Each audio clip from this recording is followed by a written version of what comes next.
खुशियों के रंग जमाएं और 2 करोड़ रुपए तक के प्राइज जीतिए हेलो के नए होली कैश धमाका के साथ।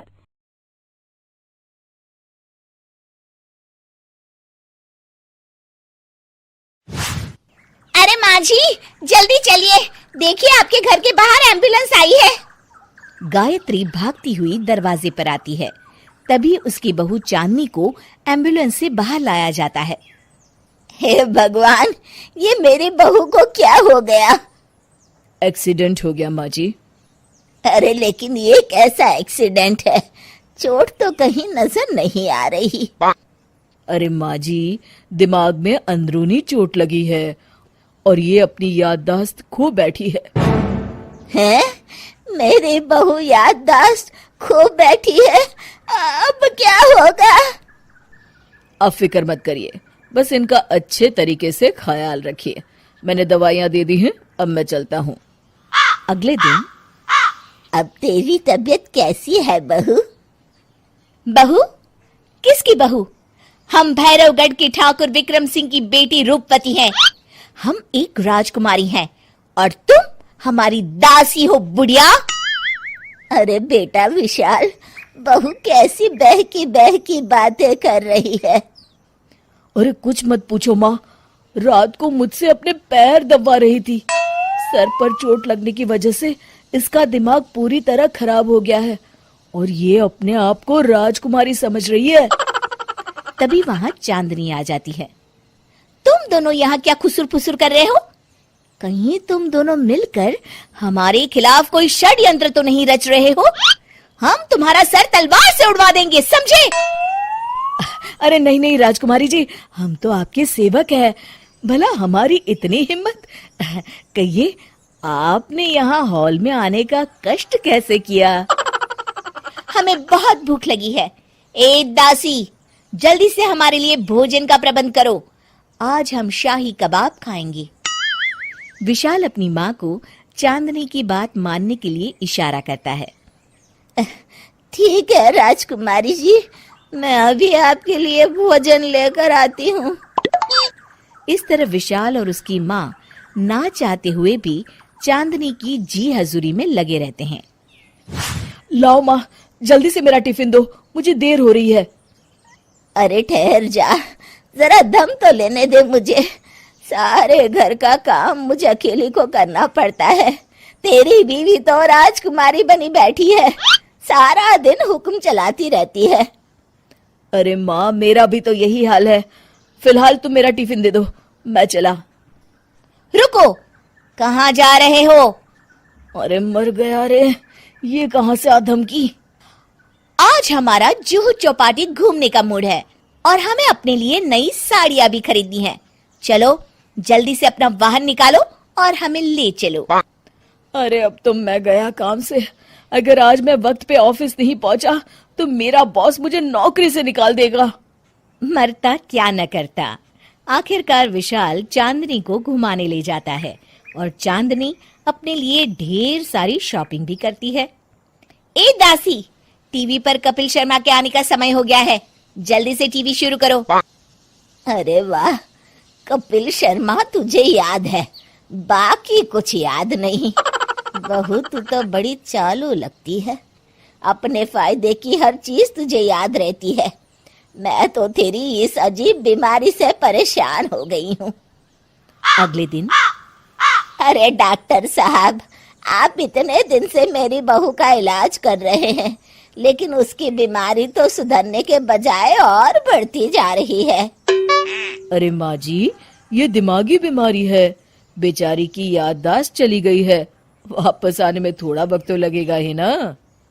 गायत्री डॉक्टर से बात कर ही रही होती है कि तभी उसकी पुरानी सहेली शीला वहां आ जाती है। शीला को देख अचानक डॉक्टर घबरा जाते हैं। अच्छा माँ जी, मुझे एक मरीज को अर्जेंट देखने जाना है, मैं चलता हूँ। ये कौन था? अरे अब क्या बताऊं शीला, एक एक्सीडेंट भी मेरी बहू की याददाश्त चली गई है। ये डॉक्टर उसका इलाज कर रहा है। ये डॉक्टर कब से बन गया? अरे ये तो चमन पान वाले का लड़का है, सारा दिन नौटंकी करता रहता है। अच्छा, तो ये बात है। अब मैं समझी। मेरी बहू और ये पान वाले का लड़का दोनों मिलकर मुझे बेवकूफ बना रहे थे। चल तू मेरे साथ। गायत्री शीला को एक बड़ा सा डंडा हाथ में देकर अपनी बहू चांदनी के कमरे में ले जाती है। बहू, ये मेरी सहेली है, एक डॉक्टर है। इसने तेरे जैसे न जाने कितनों का इलाज 2 मिनट में कर दिया है। इसका कहना है कि सर पर जहाँ चोट लगी हो, अगर उसी जगह दोबारा किसी बड़े डंडे से जोर से मारा जाए तो मरीज की याददाश्त वापस आ जाती है। देख, हम डंडा भी लाए हैं। अपनी सास की बातें सुनकर और हाथ में बड़ा डंडा देख चांदनी घबरा जाती है। अरे बाप रे, मैं तो फंस गई। इस डंडे की एक बार की वार से ही मैं तो चारों खाने चित हो जाऊंगी। अब क्या करूं, क्या करूं, क्या करूं? लेकिन गायत्री, डंडा सर पर ठीक उसी जगह लगना चाहिए जहाँ चोट लगी है। अरे तू चिंता मत कर, 2-4 बार मारूंगी तो एक बार तो सही जगह लग ही जाएगा ना। चल बहू, तैयार हो जा। अरे नहीं नहीं माँ जी, मुझे मत मारिए। दरअसल घर के काम करने से बचने के लिए मैंने ये सब नाटक किया था। मुझे माफ कर दीजिए, मैं कान पकड़ती हूँ। दोबारा ऐसी गलती कभी नहीं करूंगी।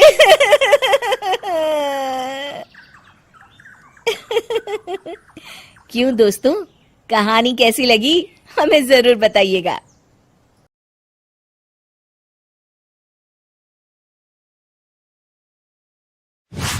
राजेश अपनी भाभी नीलम का लाडला था। नीलम भी राजेश को अपने बेटी की तरह प्यार करती थी। राजेश, लखनऊ वाले मामा जी ने तुम्हारे लिए एक बहुत अच्छा रिश्ता बताया है। लड़की बहुत अच्छी है, अब तुम शादी कर लो।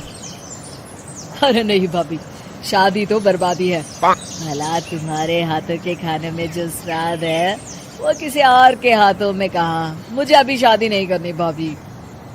राजेश की ना नुकुर करने के बावजूद घर वाले उसकी शादी करवा देते हैं, लेकिन फिर भी राजेश अपनी भाभी का पल्लू नहीं छोड़ता। वो अपनी पत्नी को बिल्कुल तवज्जो नहीं देता था। उसके लिए उसकी पत्नी सुधा का होना ना होना बराबर था। अरे राजेश, तुम अकेले बाहर जा रहे हो, सुधा को भी लेते जाओ। अरे क्या भाभी, हफ्ते में 1 दिन तो छुट्टी मिलती है और आप वो भी खराब करना चाहती हैं। सुधा बाहर जाके क्या करेगी, वो घर में ही ठीक है। वैसे मुझे देर हो रही है भाभी, चलता हूँ मैं। राजेश की इस बेरुखी से सुधा हमेशा उदास रहती थी। फिर एक दिन नीलम इस विषय को लेकर अपने पति से चर्चा करती है। सुनिए जी, राजेश को कब अकल आएगी? वो तो सुधा की बिल्कुल कदर ही नहीं करता।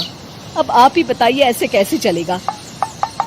तुम ठीक कहती हो, राजेश को सही रास्ते पर लाना ही पड़ेगा। चलो, मैं तुम्हें एक उपाय बताता हूँ। फिर 2 दिन के बाद नीलम बाजार से खरीदारी करके घर लौटती है। ये लीजिए माँ जी, मैं आपके लिए नई साड़ी लेकर आई हूँ। बबलू, ये तुम्हारे लिए। नीलम सबके लिए कुछ न कुछ लेकर आती है। भाभी, आप मेरे लिए कुछ नहीं लेकर आई क्या? अरे राजेश, तुम क्या समझते हो, मैंने कोई बैंक खोल रखा है या फिर घर के आंगन में पैसों का पेड़ लगा रखा है? तुम हर बात के लिए मुझसे उम्मीद क्यों रखते हो? अब बड़े हो गए हो, अच्छा कमाते हो। क्या भाभी, मैं तो बस। अरे बस भी करो, तुम्हारी ये बच्चे जैसी ना समझ बातें सुनने के लिए मेरे पास बिल्कुल वक्त नहीं है। नीलम राजेश को झिड़क कर वहाँ से चली जाती है। राजेश अचानक अपनी भाभी का ये रूप देख असमंजस में पड़ जाता है। फिर एक दिन नीलम रसोई घर में खाना बना रही होती है कि तभी राजेश वहाँ आता है। भाभी, आज मैंने अपने बॉस से वादा किया है कि उनके लिए आपके हाथों का बना गाजर का हलवा लेकर आऊंगा। आपके हाथ से बने गाजर के हलवे में तो जादू है, जादू। मेरे बॉस तारीफ करते नहीं थकते। प्लीज अब जल्दी से बना दीजिए ना भाभी। नीलम राजेश के ऊपर भड़क जाती है। तुम्हारा दिमाग खराब है क्या? आखिर तुम मुझे समझते क्या हो? इस घर की नौकरानी? जब देखो तब फरमाइश करते रहते हो, भाभी ये बना दो, भाभी वो बना दो। अरे तुम्हारी पत्नी सुधा भी तो इस घर में रहती है, तुम उससे कुछ क्यों नहीं कहते? भाभी आप इस तरह की बातें क्यों कर रही हैं? अरे बस भी करो राजेश, मेरा दिमाग और मत खराब करो, जाओ यहाँ से।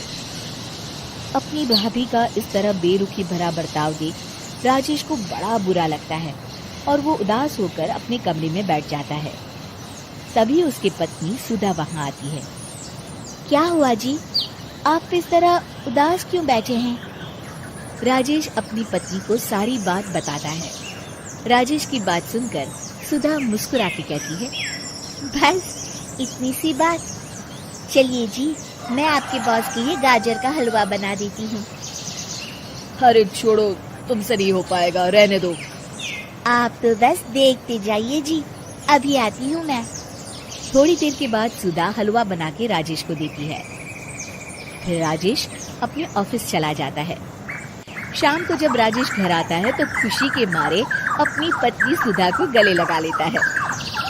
अरे वाह सुधा, तुमने तो कमाल कर दिया, सच में क्या स्वादिष्ट हलवा था। मेरे बॉस बहुत तारीफ कर रहे थे और इस हफ्ते घर आ रहे हैं तुम्हारे हाथों का खाना खाने। और इतना ही नहीं, उन्होंने मेरा प्रमोशन भी कर दिया है। सच? हाँ, मुझे माफ कर दो सुधा, आज तक मैं तुमसे गैरों की तरफ पेश आता रहा। अरे ये कैसी बातें कर रहे हैं जी, मैं तो आपकी पत्नी हूँ। धीरे धीरे राजेश अपनी पत्नी के साथ पूरी तरह घुल मिल जाता है और अपना ज्यादातर समय सुधा के साथ बिताने लगता है और उसकी हर छोटी मोटी जरूरतों का ख्याल भी रखता है। ये देख राजेश के भैया और भाभी बहुत खुश होते हैं। फिर एक दिन राजेश और सुधा बाहर से घूम कर आते हैं। राजेश, सुधा के प्रति तुम अपनी जिम्मेदारी समझो, इसीलिए मैंने तुम्हारे साथ ऐसा बर्ताव किया था। अगर तुम्हें मेरी किसी बात का बुरा लगा हो तो मुझे माफ कर देना। अरे अरे भाभी, ये क्या कह रही हैं? मैं जानता हूँ आप तो मेरे लिए हमेशा अच्छा ही सोचोगी। आखिर आप वर्ल्ड की बेस्ट भाभी जो है। इसे कहते हैं अंत भला तो सब भला।